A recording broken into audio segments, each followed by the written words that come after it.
आज रात्रि की कहानी है श्री सवाई सिंह जी और श्री चांदा जी, जो भक्तमाल से ली गई है। इस प्रकार है। श्री सवाई सिंह जी। श्री सवाई सिंह जी बड़े ही संत सेवी और परोपकारी स्वभाव के क्षत्रिय राजपूत थे। एक बार एक भक्त दंपति वन मार्ग से कहीं जा रहे थे। उनके पास धन संपत्ति देखकर लुटेरों ने उन्हें लूट लिया। उन भक्त दंपति ने पास के गांव में जाकर गुहार लगाई। गांव के अन्य लोगों को तो लुटेरों का नाम सुनते ही सांप सूंघ गया, परंतु सवाई सिंह जी से भक्तों का यह कष्ट न देखा गया। उन्होंने तुरंत अपने अस्त्र शस्त्र लिए और घोड़े पर सवार होकर अकेले ही लुटेरों के पीछे सरपट दौड़ चले और ललकार कर कहा कि धन संपत्ति छोड़कर भाग जाओ, नहीं तो प्राणों से हाथ धोना पड़ेगा। संतों का दुख देने वाला कभी सुखी नहीं रह सकता। अब तो वे आप पर चारों ओर से प्रहार करने लगे। आपके प्राण संकट में पड़ गए, परंतु तभी भगवत कृपा का चमत्कार हुआ। लुटेरों के अस्त्र शस्त्र इनके शरीर का स्पर्श करते ही खंड खंड हो गए।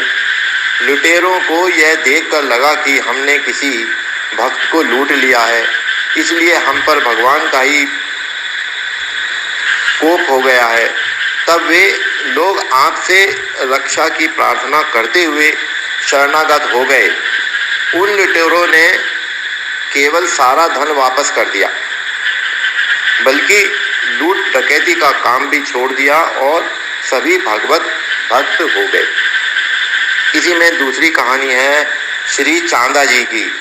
श्री चांदा जी का स्थिति काल विक्रम संवत की 17वीं शताब्दी है। आप भगवान के परम अनुरागी और वीर प्रकृति के संत थे। उस समय देश में यवनों यानी कि मुसलमानों का राज्य था।